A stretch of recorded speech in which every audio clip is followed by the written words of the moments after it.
Hello everyone, welcome back to my video. आज की जो हमारी वीडियो है जिस पे हम रिएक्ट करने वाले हैं, वीडियो फन तन से रौनक भाई की। इस वीडियो में हम देखेंगे पाकिस्तान के इंटरनेशनल प्लेयर अब्दुल रज्जाक ने ऐश्वर्या राय के लिए इतनी घटिया बात की है। उनका कहना है कि अगर हम ऐश्वर्या राय से शादी करें और एक अच्छी औलाद की उम्मीद करें तो नहीं हो सकता। ऐसी बात करते हुए इन्हें शर्म आनी चाहिए, लेकिन पाकिस्तानियों में तो शर्म भी नहीं है। अगर इनमें शर्म होती तो वर्ल्ड कप से बाहर होने के बाद, इतना जलील होने के बाद ये ऐसी बातें ना करते। तो देखते हैं पूरी वीडियो एंड मिलते हैं वीडियो के एंड में। बट वीडियो स्टार्ट करने से पहले रिक्वेस्ट है, वीडियो को लाइक, चैनल को सब्सक्राइब करें, बेल आइकन को प्रेस जरूर करें जिससे हमारे आने वाली वीडियो की नोटिफिकेशन आप तक पहुंचे। आपका एक सब्सक्राइब, एक कमेंट हमारा मोटिवेशन बढ़ाता है। तो स्टार्ट करते हैं वीडियो।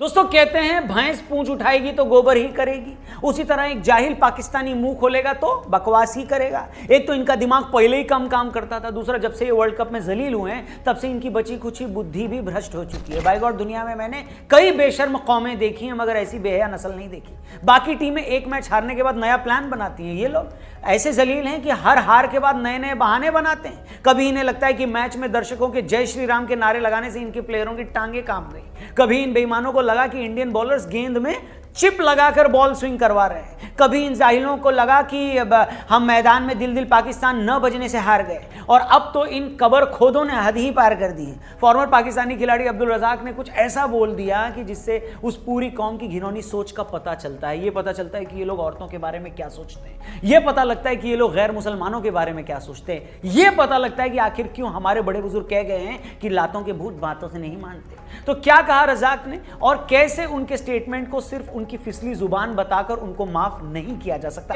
मैं हूं रौनक। कहते हैं एक इंसान लाइफ में कितना आगे जाएगा इसका इस बात से पता चलता है कि वो अपनी हार पर कैसे रिएक्ट करता है। इस लिहाज से देखें तो ये साफ हो गया है कि पाकिस्तानियों को फ्यूचर में भी जूते पड़ने वाले हैं। अमा यार, मैच हार गए हो, टूर्नामेंट से बाहर हो गए हो, थोड़ा अपने गिरेबान में झांको, क्या गलतियां हुई हैं उन पर फोकस करो और आगे बढ़ो। मगर नहीं, ये लहसुन के पकौड़े ऐसे हैं जो बिना जलील बात किए मानते ही नहीं। कॉमन मैन अगर बकवास करे तो फिर भी बंदा इग्नोर कर दे, मगर जब आपके इंटरनेशनल प्लेयर भी सरेआम हगने लगे तो अल्लाह ही मालिक है। पहले आप ये बयान सुनिए, फिर आगे बात करते हैं। दिखाओ भाई। अगर आपकी सोच ये है कि मैं ऐश्वर्या से शादी करूं और वहां से बड़ा नेक परहेजगार बच्चा पैदा हो तो कभी भी नहीं हो सकता। सुना आपने? ये चूसी हुई गुठली पीसीबी को क्रिटिसाइज करते करते ऐश्वर्या राय को गाली दे गई। ये स्पाइडरमैन का सड़ा हुआ अंडरवेयर बोल रहा है कि अगर आप ऐश्वर्या राय से शादी करोगे तो फिर उससे गुणवान बच्चे कैसे पैदा कर लोगे। मतलब हद होती है नीचता की। और ये बात कोई आम पाकिस्तानी नहीं कर रहा है, वहां का फॉर्मर क्रिकेटर ये बात कर रहा है। सोचिए, जो पूरी दुनिया घूमा है, जिसने घूम घूम कर ये देखा है कि दुनिया में कितना खुलापन है, कैसे औरतें हर मामले में मर्दों की बराबरी से काम कर रही हैं। इसके बावजूद इस आदमी में इतनी अकल नहीं है कि अपने क्रिकेट बोर्ड की बुराई करते करते किसी औरत को गाली नहीं देनी होती। भैया मैं पूछता हूं, क्या मतलब है इस बात का कि आप ऐश्वर्या राय से शादी करोगे तो आपको गुणवान औलाद नहीं पैदा होगी? ऐश्वर्या राय हिंदुस्तान की बेहतरीन अदाकारा हैं, भारत के सबसे इज्जतदार घर की बहू हैं, फॉर्मर मिस वर्ल्ड रही हैं, मिस इंडिया रही हैं, एक से एक बेहतरीन फिल्मों में उन्होंने काम किया है। 25 साल के अपने करियर में उन्होंने आज तक एक हल्की बात नहीं की। हमने किसी कंट्रोवर्सी में उनका नाम नहीं सुना और ये आदमी उस औरत के लिए ऐसी बात कर रहा है। अगर आपकी सोच ये है कि मैं ऐश्वर्या से शादी करूं और वहां से बड़ा नेक परहेजगार बच्चा पैदा हो तो कभी भी नहीं हो सकता। ऐश्वर्या को गाली दी सो दी। इस जाहिल ने एक पल के लिए भी ये नहीं सोचा कि जब मैं ये कहूंगा कि ऐश्वर्या से शादी करके आप एक नेक औलाद की उम्मीद कैसे कर सकते हैं, तो ये बात सुनकर खुद उनकी बच्ची कितनी शर्मिंदा होगी।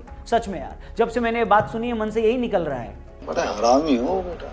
भाई फॉर्मर प्लेयर्स तो आइकन होते हैं जिनकी तरफ सोसाइटी बड़ी उम्मीद से देखती है, जिनकी कई बातों को लोग बड़ी सीरियसली सुनते हैं, क्योंकि आम आवाम ये मानकर चलती है कि भाई आप जिंदगी में इतने कामयाब हुए हैं, इसका मतलब है आपको जरूर कुछ ऐसी बातें पता होंगी जो आम लोगों को नहीं पता। मगर जब आप अपने क्रिटिसिज्म में जबरदस्ती एक औरत को घसीट कर ले आए, उसके कैरेक्टर पर सवाल खड़े कर दें, वो भी उस मामले में जिससे उसका कोई लेना देना ही नहीं है, तो सच में आप पर और आपके समाज पर शर्म आती है। जैसा मैंने वीडियो के स्टार्टिंग में कहा कि अब्दुल रज़ाक ने ऐश्वर्या राय पर जो कहा वो सिर्फ जबान फिसलने का मामला नहीं है। आप उस क्लिप को फिर से देखिए और नोट कीजिए कि जब अब्दुल रज़ाक ये स्टेटमेंट दे रहे थे, जब ये बोल रहे थे, तो बाकी प्लेयर्स के रिएक्शन क्या थे। मैं ऐश्वर्या से शादी करूं और वहां से बड़ा नेक परहेजगार बच्चा पैदा हो तो कभी भी नहीं हो सकता।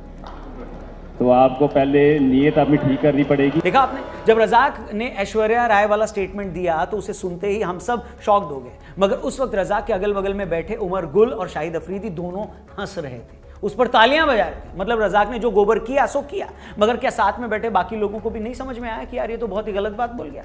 इससे पता चलता है कि ये वो लोग हैं जो आमतौर पर औरतों के बारे में ऐसी ही हल्की सोच रखते हैं, जिन्हें लगता है कि जो भी औरत शोबिज़ से जुड़ी हुई है वो कैरेक्टरलेस ही होगी, उसका तो कोई ईमान नहीं है। ऐसा बोलकर तुमने ऐश्वर्या राय का ही इंसल्ट नहीं किया है, उन तमाम पाकिस्तानी लड़कियों को भी बेइज्जत किया है जो फिल्म या एंटरटेनमेंट इंडस्ट्री से जुड़ी हुई हैं। अरे बाप रे, ये तो धोती खोल रहा है। तुम्हारे हिसाब से अगर पेशे से इंसान का कैरेक्टर डिफाइन होता है तो फिर क्या सबसे ज्यादा पवित्र पेशा मौलवियों का होना चाहिए? मगर क्या अब्दुल रज़ाक को नहीं पता कि पाकिस्तान के मदरसों में मौलवी छोटे छोटे बच्चों के साथ कैसे घिनौने काम करते हैं? जो गरीब माँ बाप अपने बच्चों को प्राइवेट स्कूल में नहीं पढ़ा पाते, इस महंगाई में उनकी परवरिश नहीं कर पाते, वो सब इस उम्मीद में पाकिस्तानी मदरसों में अपने बच्चों को छोड़ देते हैं कि वो वहाँ दीन की तालीम लेगा। और इसी बात का फायदा बहुत सारे मौलवी इन मदरसों में उठाते हैं। मैं फिर दोहरा दूं, इन पाकिस्तानी खिलाड़ियों की तरह मैं इतना जाहिल नहीं हूं कि सभी को एक ही रंग में रंग दूं, मगर यह हकीकत है। खुद पाकिस्तानी मीडिया में रिपोर्ट्स हैं, हर साल दसियों ऐसे मामले आते हैं जहां यह पता चलता है कि बहुत सारे मौलवी मदरसों में बच्चों को एक्सप्लॉइट करते हैं। और ऐसा है, जो कि है भी, तो अगली बार किसी घटिया आदमी का जिक्र होना, रज़ाक भाई उस एग्जाम्पल में उस मौलवी से भी उसे कंपेयर कर देना, फिर देखना तुम्हारा क्या हश्र होता है। और ये बात मैं सिर्फ और सिर्फ इसलिए कर रहा हूं कि भाई किसी के पेशे से कोई पवित्र नहीं हो जाता और न ही बदनाम हो जाता है, न कोई मौलवी बन जाने से बहुत पाक साफ हो जाता है और न कोई एक्टर होने से बेहया हो जाता है। और तुम होते कौन हो एक औरत के लिए ऐसी बात करने वाले? इसलिए मैंने शुरू में कहा कि ये कौम ही जाहिलों की है। मैच हारने पर रज़ाक ऐश्वर्या राय को गाली दे रहे हैं। इससे पहले एक और चोमू हसन रजा कह रहे थे कि बीसीसीआई चीटिंग कर रही है, वो इंडियन बॉलर्स को अलग बॉल देती है, वो ज्यादा स्विंग करती है। जब मैं ये सब सुनता हूं ना तो मुझे तारिक फतेह साहब की वो बात याद आ जाती है कि एक कौम इतने जाहिल कैसे पैदा कर सकती है। आप खुद इंटरनेशनल क्रिकेट खेले हो, यह भी नहीं पता कि मैच में क्रिकेट बोर्ड खिलाड़ियों को बॉल नहीं देता, बल्कि मैच से पहले दोनों टीमों के कप्तान जो 10-12 अवेलेबल बॉल होती हैं उनमें से 2 बॉल सिलेक्ट करते हैं, फिर वो बॉल अंपायर्स के पास जाती है और अंपायर्स के थ्रू ही टीमों को बॉल मिलती है। मगर ये कतई जाहिल बात हुई, आपको तो समझ में आती नहीं। तुझे अक्ल है? तू क्या बोल रही है? ऐसे कुछ और बंदर छाप ये बोल रहे थे कि बीसीसीआई डीआरएस सिस्टम से भी गड़बड़ी करवा रहा है। इनकी बात सुनो और फिर अपना सर किसी दीवार में दे मारना। सुनो, डिसीजन रिव्यू सिस्टम का अंतिम संस्कार कर दिया 6 के 6 इंडिया के फेवर में। क्या मजाक हो रहा है यार? अरे डीआरएस सिस्टम क्या तुम्हारे पप्पा का गल्ला है? क्या वो गन्ने के जूस की मशीन है जहां जय शाह बैठकर गड़बड़ी कर रहे हैं? भले ही ऊपर वाले ने थोड़ी दी है, लेकिन जितनी भी दी है उतनी अकल तो लगाओ। अरे मतलब हद है यार, पूरा टूर्नामेंट तुमने रोते रोते निकाल दिया। कभी जय श्री राम के नारे सुनकर अपनी चूड़ियां तोड़ दी, कभी दिल दिल पाकिस्तान नहीं बजाया ये बोलकर गधे की तरह जमीन पर लौट गए, कभी बिरयानी खाने के नाम पर पानी की टंकी पर चढ़ गए, कभी डीआरएस को गाली दे दी, कभी आईसीसी को बिका हुआ बता दिया। अबे चौथी फेल हो क्या? तुमने अपनी इज्जत चीनियों के हाथों नीलाम कर रखी है क्या? तुम्हारे यहां कुछ लोग 2 बोरी आटे के लिए शेखों के बिस्तर गर्म करते फिरते हैं, तो इसका मतलब ये नहीं है कि सारी दुनिया ही बिकी हुई है। एक मैच हारते हो तो कभी अपने खिलाड़ियों को बिका हुआ बता देते हो, तो कभी आईसीसी को। अच्छा, हमको सिखा रिया है। सच कहूं ना तो मुझे तुमसे अब हमदर्दी भी नहीं होती है। मुझे पता है कि आज कुछ पाकिस्तानी थोड़ा तमीज में रहकर बात भी कर रहे हैं, वो भी सिर्फ इसलिए क्योंकि तुम्हारी टीम जलील होकर बाहर हुई है, तभी वो तमीज दिखा रहे हैं। मगर मुझे अच्छे से पता है और इतिहास इस बात का गवाह है कि तुम में से कुछ लोग इतने ओछे हैं, इतने हल्के हैं कि तुम एक आध मैच अगर गलती से जीत गए ना तो तुम फिर से क्रिकेट में मजहब को घुसा दोगे, अपनी टीम की जीत को इस्लाम की जीत बता दोगे। तुम्हारे खिलाड़ी इसके बहाने हिंदुओं को गाली देने लगेंगे। और तुम्हें एक राज की बात बताता हूं, इधर आओ। तुम हर बात पे कहते हो ना कि ये कुदरत का निजाम है, कुदरत का निजाम है। तुम जानते हो तुम्हारी टीम 12 साल से वर्ल्ड कप के सेमीफाइनल में नहीं पहुंची है क्योंकि यही कुदरत का निजाम है। जिस ऊपर वाले को तुम मानते हो वो भी ये जानता है कि तुम्हारी सोच कितनी हल्की सोच है। उसे भी ये पता है कि तुम्हें जरा सा कुछ दे दिया ना तो तुम आपे से बाहर हो जाते हो, घमंड से चूर हो जाओगे, दूसरे को गाली देने लगोगे, दूसरे पर कब्जा करने की सोचने लगोगे। तुम्हारी इसी सोच ने तुम्हारा ये हाल कर दिया है जो आज तुम्हारी कौम रोटी खाने तक को मोहताज होगी। और ऐसा इसलिए हुआ है क्योंकि यही कुदरत का निजाम है। तुम्हारी घिनौनी सोच की यही सजा है। बाकी पाकिस्तान क्या है और हिंदुस्तान क्या है, इस बात को इस अफगान भाई ने 12 सेकंड में जो बोल दिया है ना, उसके बाद कहने सुनने को कुछ बचता ही नहीं है। आप देखो, और असल में इंसानियत, एहसास और इंसाफ, ये 3 चीज किसी में है तो वो इंडिया चला जाए, और बेईमान है तो पाकिस्तान में रह जाए। मेरे दिल भी चाहता है मैं इंडिया चला जाऊं, कसम खुदा का। सुना आपने?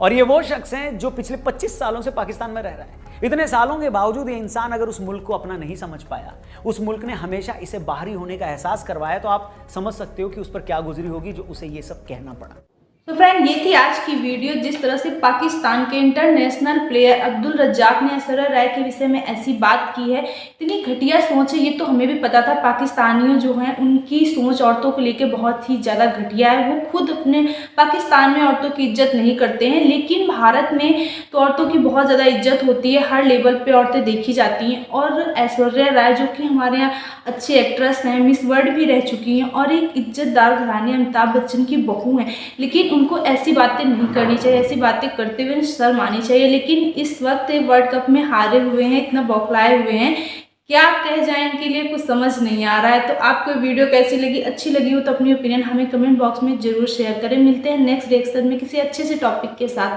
तब तक के लिए थैंक यू।